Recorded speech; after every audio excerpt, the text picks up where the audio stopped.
use two notebooks, maybe three. Our conditional operators and then the loop notebook.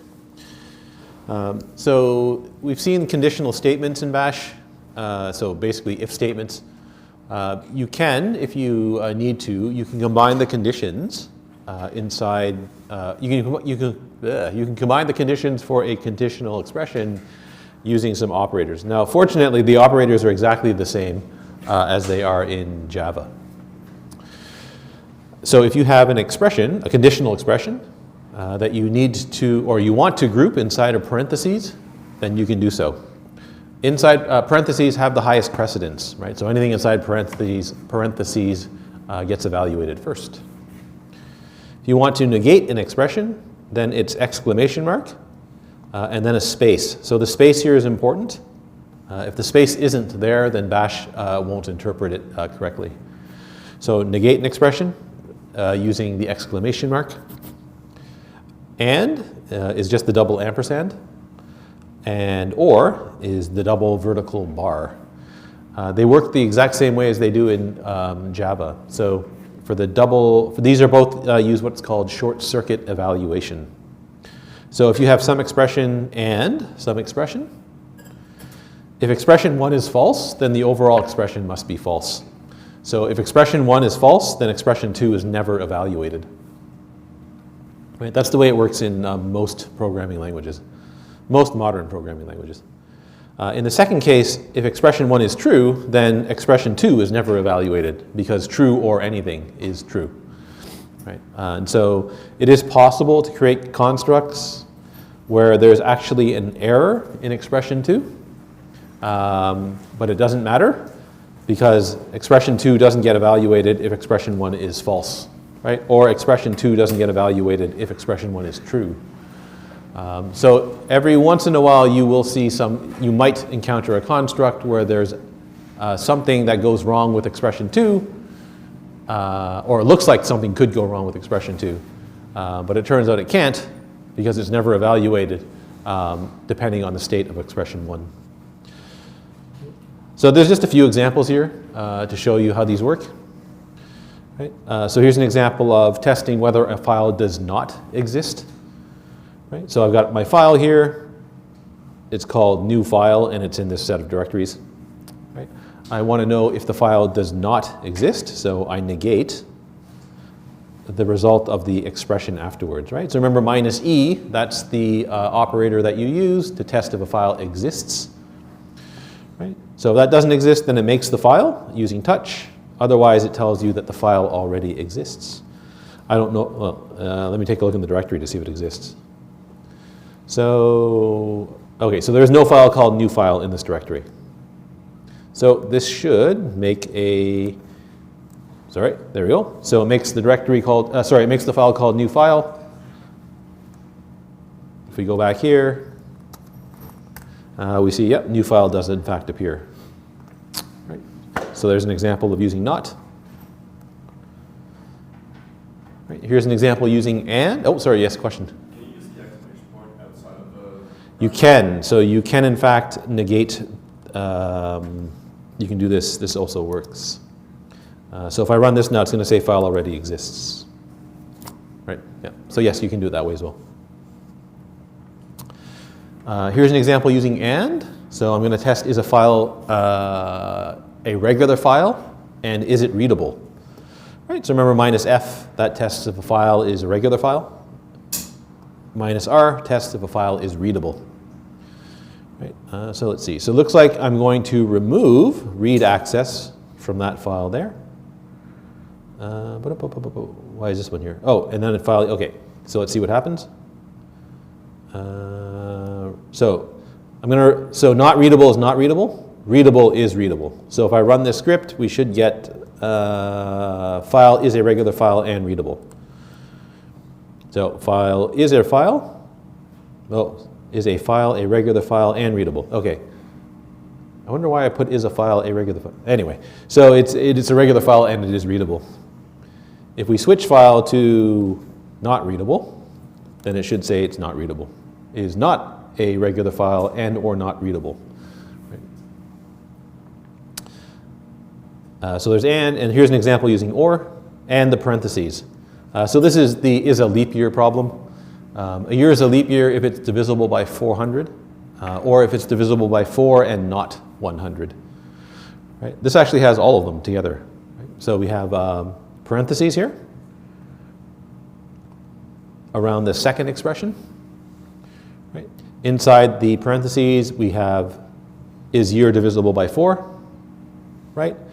And is year not divisible by 0. Sorry, not divisible by 100. Not divisible by 100, right? In the front, we have is year divisible by 400. And those two conditions are joined with an or.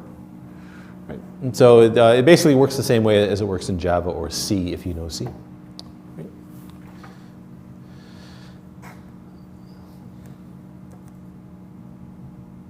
Next notebook is the loops notebook.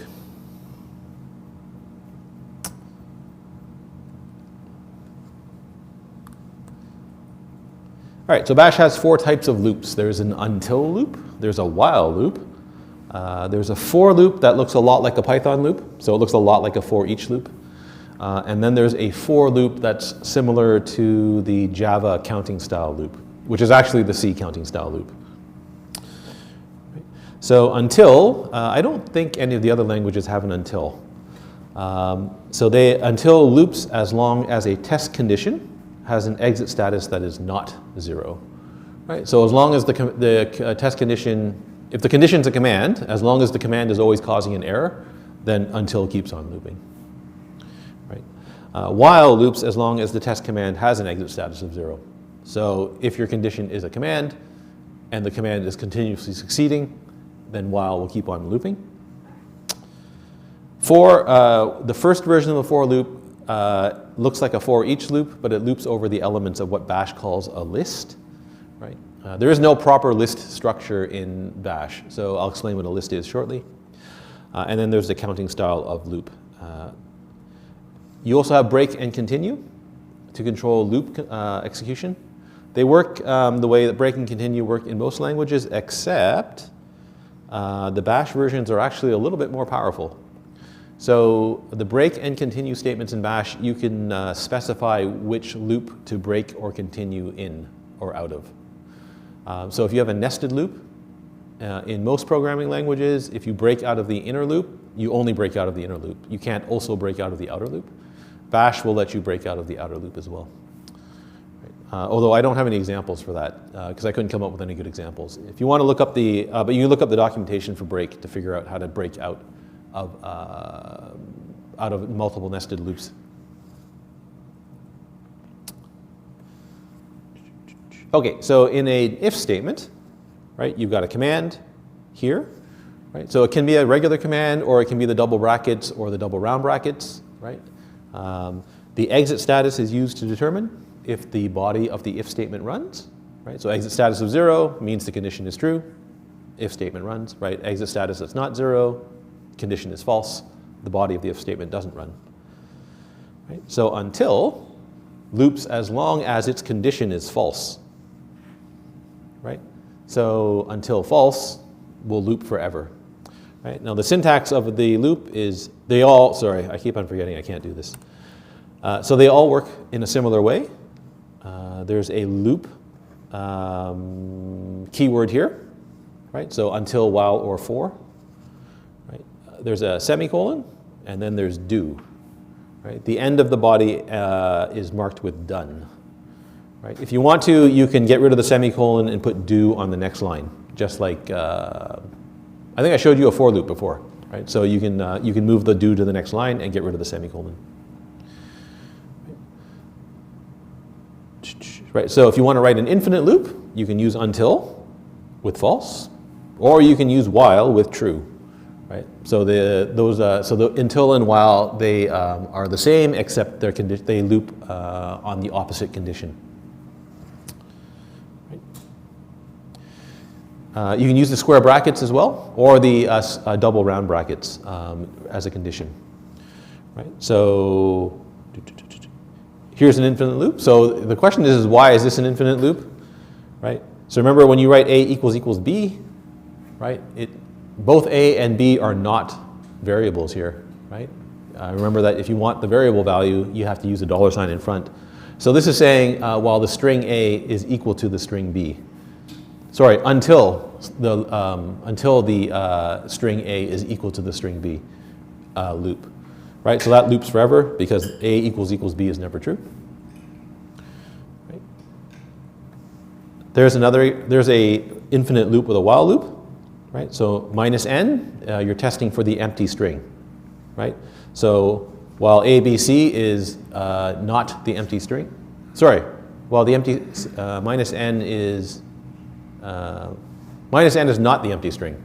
So while ABC is not the empty string, loop, right? So that loops forever. Double round brackets. So remember, double round brackets, that's where you're using an arithmetic condition. So while 2 is less than 1, or until 2 is less than 1, right? Loop. Or while 1 is greater than 0, loop. Right? So those are all examples of infinite loops. If you want a counting style loop, then you can use either until, while, or for. Right? So they're all possible. So these all count down to 0, starting from 10. Right? So we start with a count of 10. Right? This loop continues until count is less than 0. Right? So it just prints the count, and then it updates count to be count minus 1. Right? So, not surprisingly, that starts at 10, goes down to 0. Right? If you want to use a while loop, right, the condition just becomes the opposite. Right? So while the count is greater than minus 1, do something. Here I'm updating count in a different way. Right? So notice up here I'm using an arithmetic expansion, right? So the stuff inside the round brackets gets evaluated as an arithmetic expression, and then the value gets stored back into count, right? But don't forget that inside double round brackets, you can also do variable assignment, right? So count minus minus works here, count equals count minus 1 works here, and so on and so forth, right? So yes, question? I think I must have missed something, but Yep. so inside the double round brackets, we don't need to put the dollar sign? No, because inside the double round brackets, Bash knows everything's expected to be arithmetic, right? Everything's expected to be a number, so all variables get treated, all strings get treated as though they were variables. But if we went back up where we had A and B, and we said that the... Here? Yeah, here, Yep. you said because we used the square bracket. Yeah, you're inside double square brackets, and now you need the dollar sign to dereference the variable. Otherwise, everything gets treated as a string.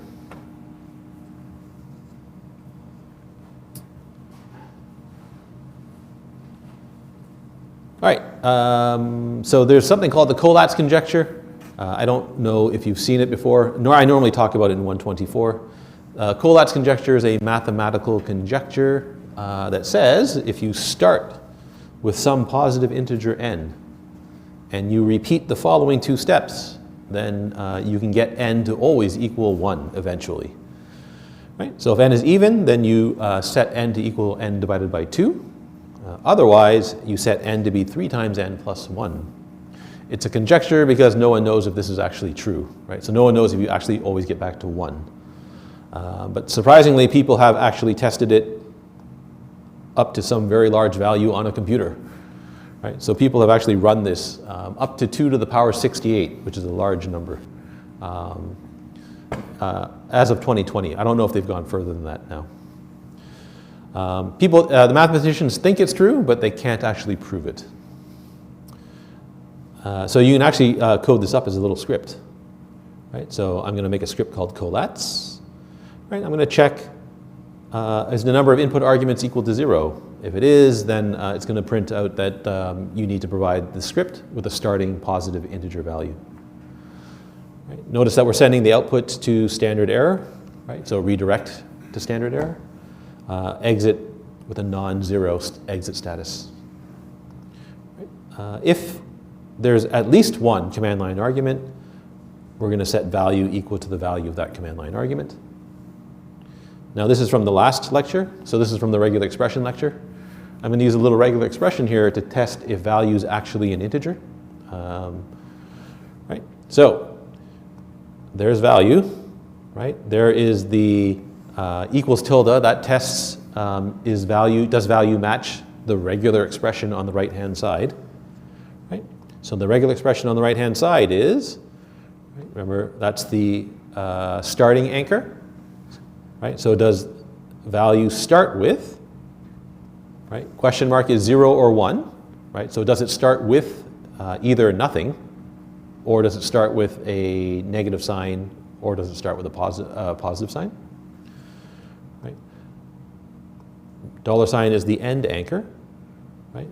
0 through 9 plus means 1 or more digits between 0 and 9.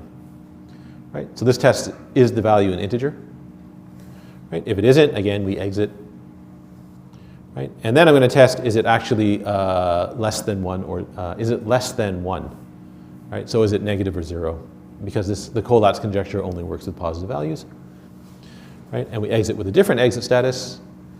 Right? Finally, if we reach here, I'm just going to print out the sequence of values until we hit 1. Right? So we print the starting value, and then I have my little while loop. Right? So while the value is not equal to 1, right? If the value is even, right, then reassign value to be equal to value divided by 2. Right? Again, you could just do all this inside the double round brackets. Right? So you could just write double round bracket value equals value divided by 2. Right? Otherwise, value is equal to 3 times the value plus 1.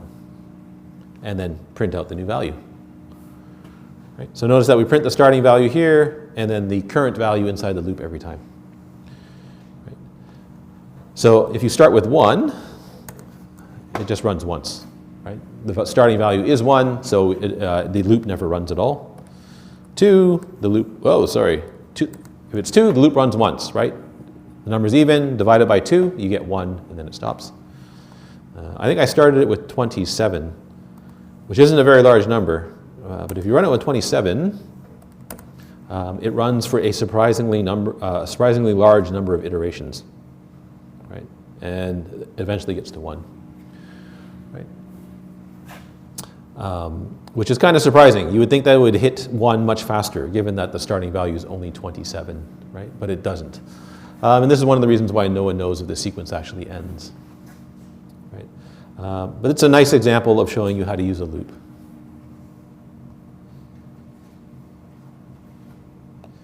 Okay, what about for loops? So 2 types of for loops. There is the for each style of loop. So in Bash, this style of loop works by looping over what Bash calls a list. Right? Now there's no list, there's no actual data type called list. So when the Bash documentation says list, all it means is a bunch of strings separated by spaces. Right? So a sequence of strings. So anything that produces a sequence of strings, you can loop over that sequence. Right? And so it looks almost exactly like the Python loop. Right? It's for, then you get to use a variable name, right? In your sequence, right? Semicolon do, and then inside the body of the for loop, you can put some commands. Right? So here's an example right here. Right? Here's my sequence. Right? That's just a bunch of strings separated by spaces. Right? And so Bash loops over that sequence 1 element at a time. Each time through the loop, right, the variable I takes on one of these values. Right? So the first time it takes on the value 10, the string value 10, not the integer value 10. Right? The next time through the loop, it's 9, and then 8, and then 7, all the way down to the 0. Right? And so if you run that, not surprisingly, it's going to print 10 through 0. Right. Now your list can be obtained via anything that produces a sequence of white space separated strings. Right? So that means any expansion potentially will produce a list. So word splitting is one type of expansion. Right? So there's my string. Right? Now note it's inside double quotes. Right? So this string actually consists of the characters this followed by a space, right? And then string followed by several spaces, and so on and so on and so forth, right? So if I use $string as my value, right? Remember what Bash does with it, right? It substitutes the value of string for $string. Right? So it substitutes all of this stuff, right, into here. And then it performs word splitting on the result. Right? So it splits the string into this, space is, space, a, space, string, one space, with, and so on and so on and so on. Right? So it actually takes the string, splits it up into individual pieces where each piece is separated by a space. Or if you change IFS, right? Remember IFS is the variable that stores the separator characters. You can split a string using different characters. So this one will actually print out each word in the string on a separate line. Right? Now if you quote str, right? So remember what double quoting does? Double quoting suppresses any word splitting. Right? So now the list is just the string str. Right? And so now you get that one string printed out. Right? Finally, if you single quote, remember what single quoting does. Right? Single quoting suppresses all expansions. Right? So this one is literally the string single quote $str, like that. Right? So in the original example, I'm using word splitting intentionally to get to each separate word in the string. Right? If that's not what you want to do, then double quote the string. You probably never want to single quote the string in this case. Okay, what about file name expansion? So file name expansion also produces a sequence of strings, right? So that's a file name expansion, right? So that's asking for all files that end in that end in sh, that are in the directory scripts/loops. Right? So if there are multiple files in there, they all get listed, separated by spaces. Right? And then we're going to print the name of the script file. Right? It's like that. Right? So you can see there are 4 script files, or 4 files that end in sh in that directory. You have to be careful with the file name expansion.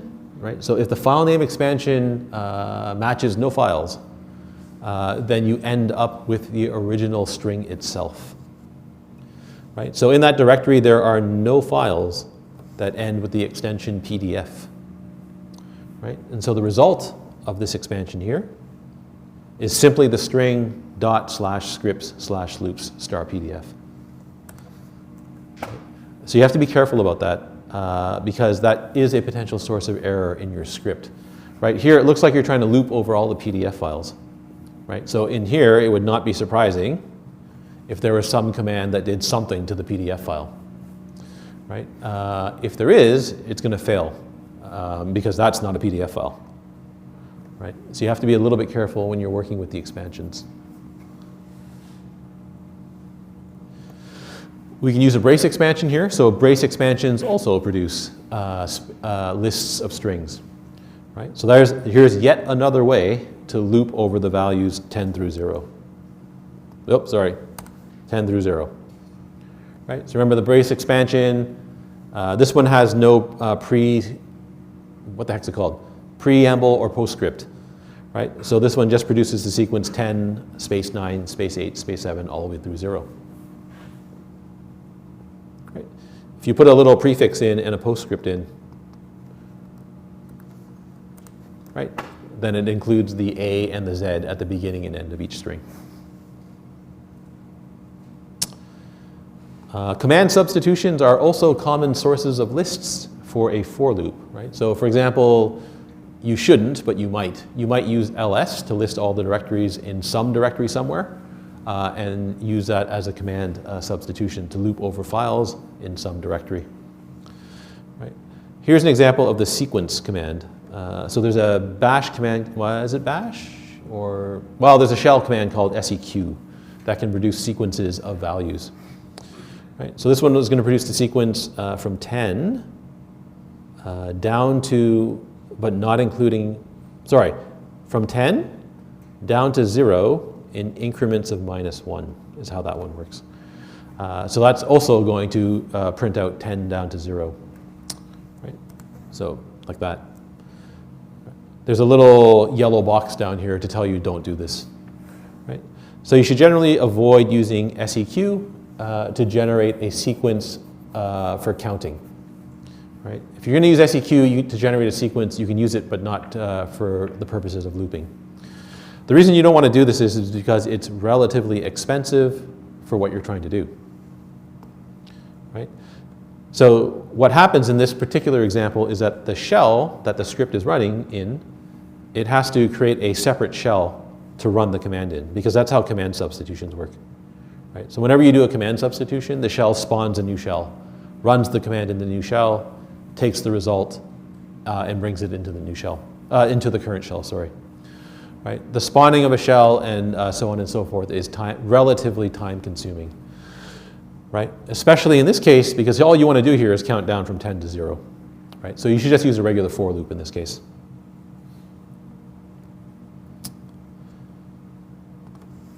Here's an example where I'm using a command substitution, where I'm actually using a reasonable command substitution. So here I'm going to use grep. Right? Now remember grep, that's global, is it global? Global regular expression pattern matching. Right? So it's going to search that file for all occurrences of the word if. Right? So I'm looking for all the if statements in my colat script. Right? Grep by default will print out the line that the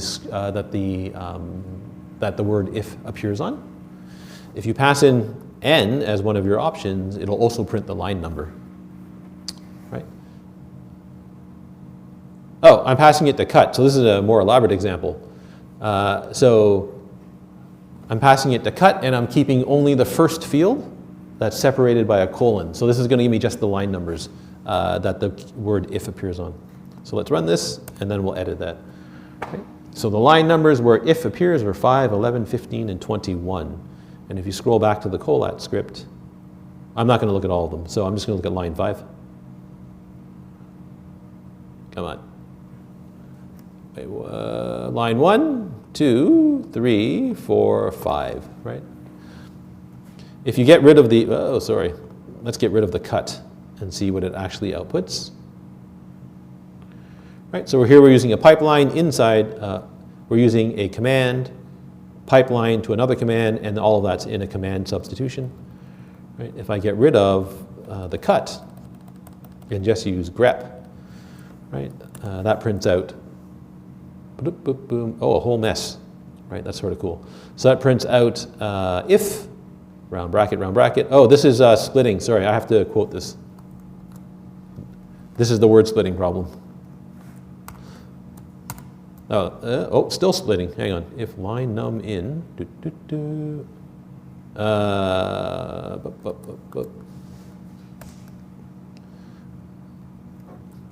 This turns out to be a better example than I thought. Okay, so there we go. That's better. Okay.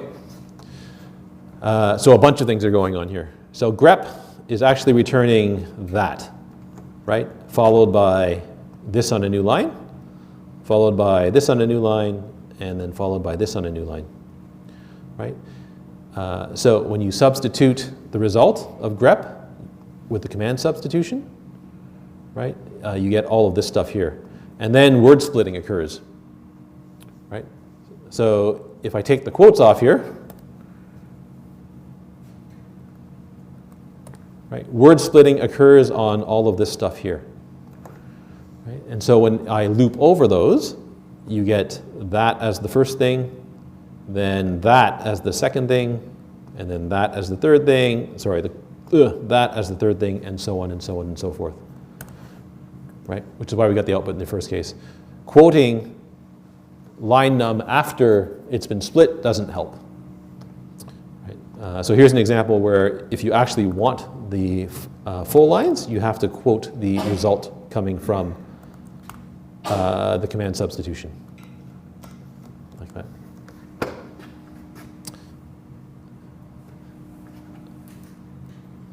Okay, and finally, what about C-style for loops? So C-style, or I guess for most of you, we haven't done C yet. So these are, you probably know these as Java-style loops, but Java got it from C. C probably got it from somewhere else, but I don't know where. Right? So in a C-style loop, it's similar to the Java-style loop. Right? You have some expression, semicolon, some expression, semicolon, some expression. Right? Expression 1, oh, you're inside double round brackets all the time.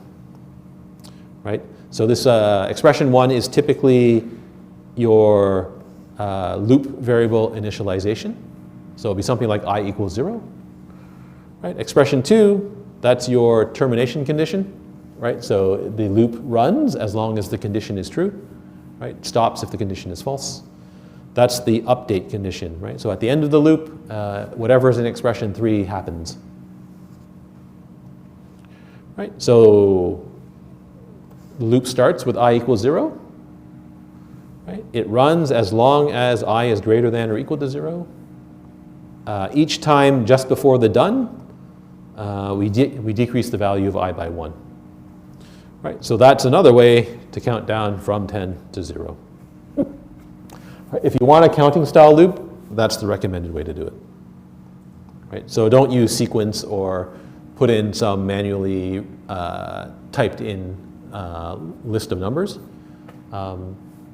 Use a regular style for loop. Use a C style for loop. All right, so now that we know about loops, we're finally ready to do something a little bit more interesting with the command line arguments. Right? So it's not unusual to write a bash command or to write a command that takes in multiple inputs. Right? So there's multiple command line arguments. We know how to get the number of command line arguments, but thus far we don't have a good way of actually doing something with each command line argument. Right? But now we do. We have loops. Right? So how do you loop over the command line arguments? Like everything else in bash, the syntax is weird. Right? So you have special parameters called star. Now, notice once again the appearance of the star. Right? So in this context, star does not mean match any string, it means something else. Right? And you also have the at. Right? So these are variables. Not variables, they're parameters in bash. Right? So star and at, they both expand to the positional parameters. Right? So $0, $1, starting at $1, sorry. So $1, $2, $3, and so on and so on and so forth. You almost never want to use the star. Right? So you almost always use at. So using at is almost always the correct thing to do when you're sequentially processing command line arguments. Right?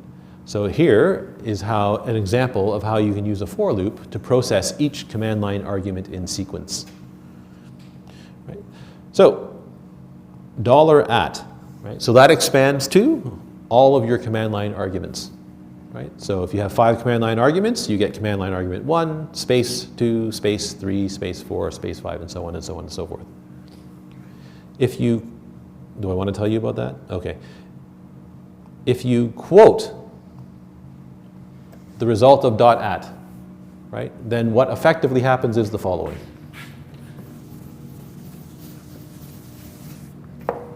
Right, so quoted $at expands to, this is actually in the notebooks, so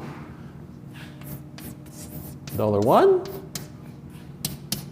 $2, and so on up to whatever, n. Right? So it expands to the list of command line arguments where each separate command line argument is also quoted. Right? So each separate command line argument is also quoted. That's almost always what you want to do. Right? So if your command line arguments are a bunch of files, perhaps you got them from a wildcard expansion, right? Then you want to treat each file name as a separate entity. Right? So if there's a space in the file name, you don't want to split it into 2 separate file names. Right? And so if you want to do that, that's where you have to quote the $at. Yes? Sorry? No, so the star and at expand starting from 1. They don't expand starting from 0. Yeah.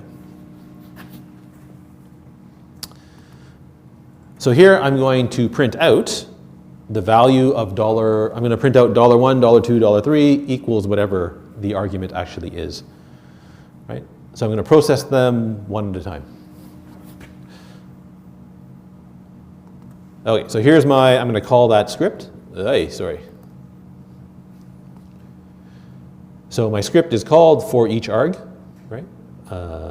I'm going to pass in argument 1, right, which is just a string argument 1. I'm going to pass in argument 2, but argument 2 is quoted, right, so it's some big quoted string.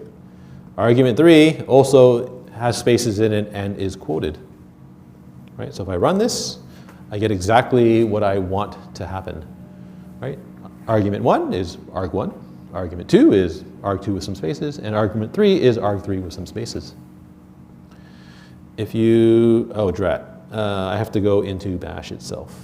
Okay, so wrong directory, this is loops. So I'm gonna change this script. Oh, sorry.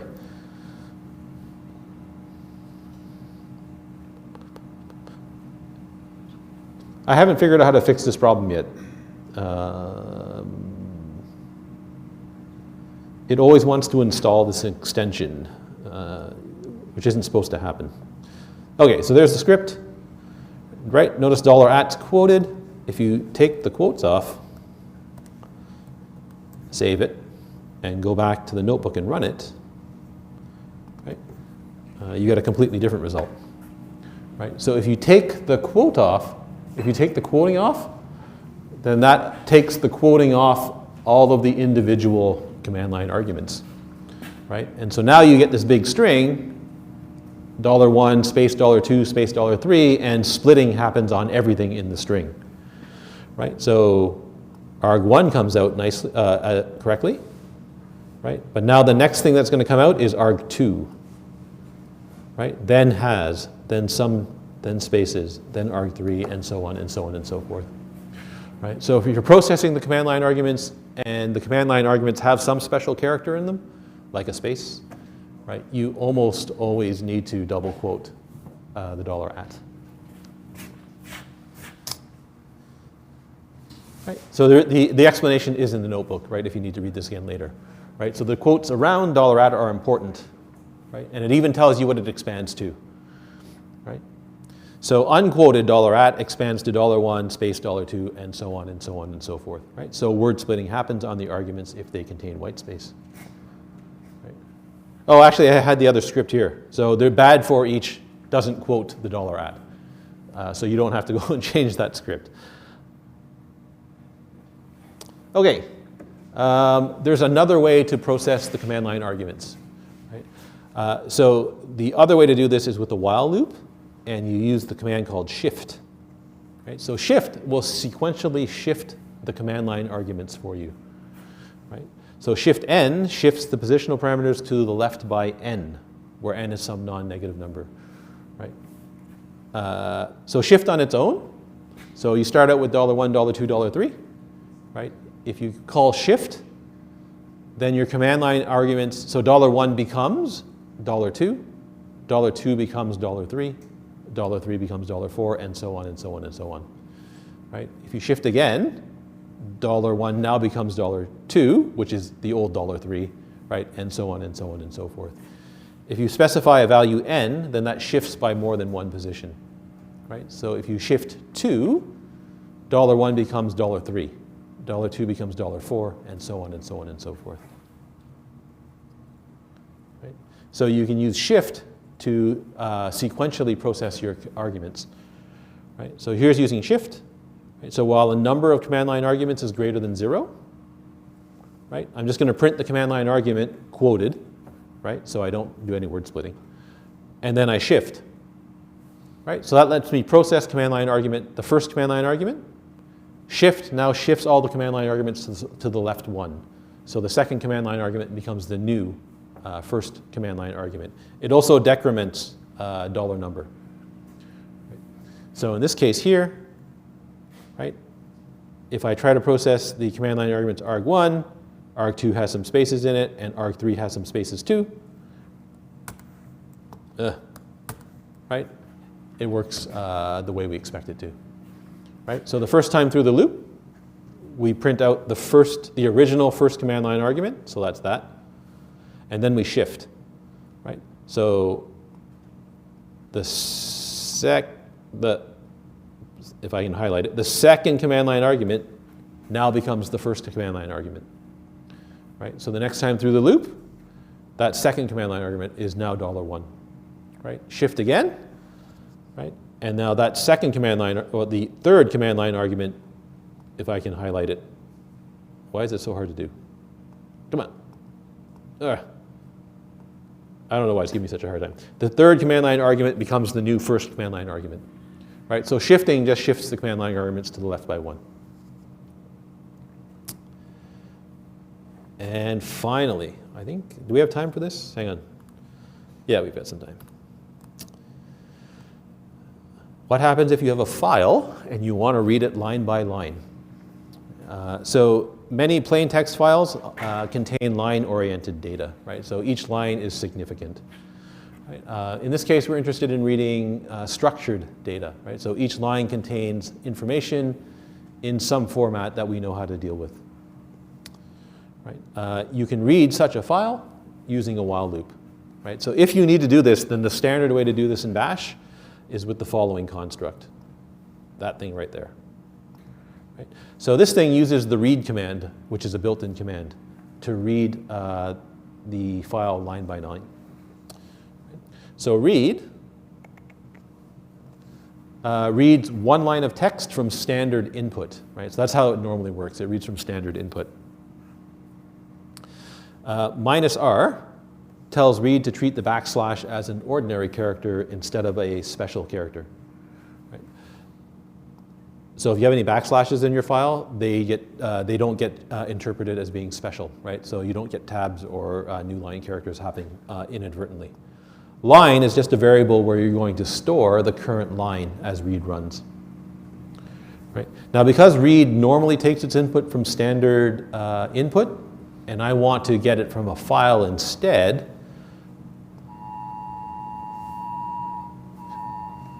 we're going to use a redirection here. Right? Now notice the redirection happens after the done. Right? So I'm going to redirect the contents of the file into the while command. Right? That's what this is saying. Right? The while command is going to feed it to read. Right? So read will take in one line of this file at a time. Here I'm just printing the line, but you're probably going to, if you're doing this, you probably want to process the line to extract some sort of information. Right? So I've got the following file here inside the directory. It's called students.txt. Right? So it starts with a comment, boop, boop, right?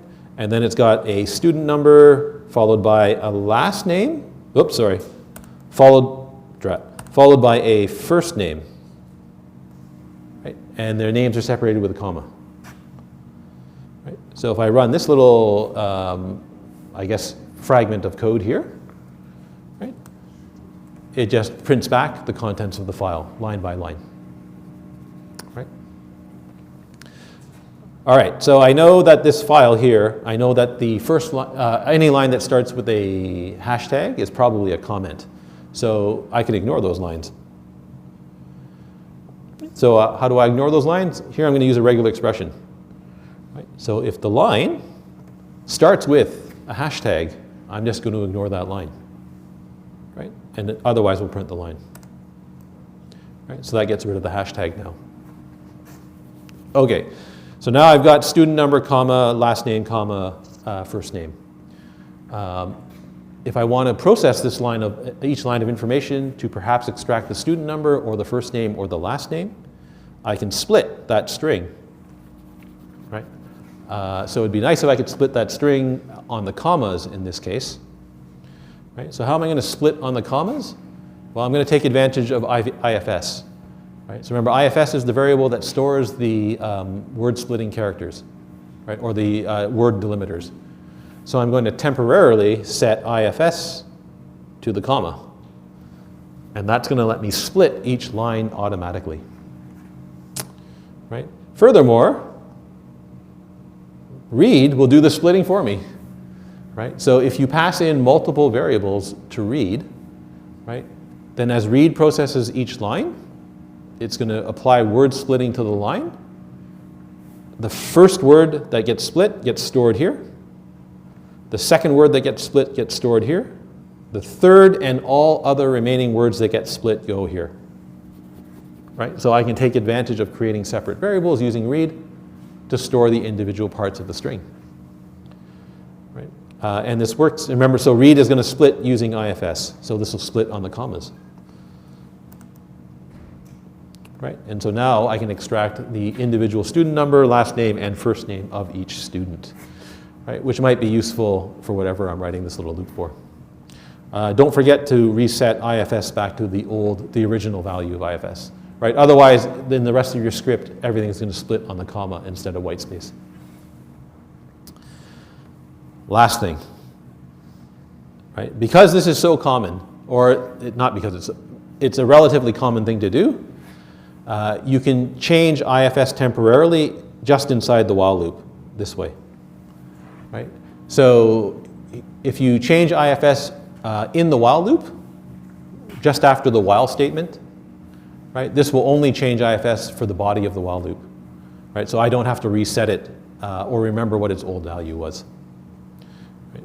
So now if you run this, you get the exact same output as before, right? If you print out IFS here, you will get back the tab space new line instead of a comma.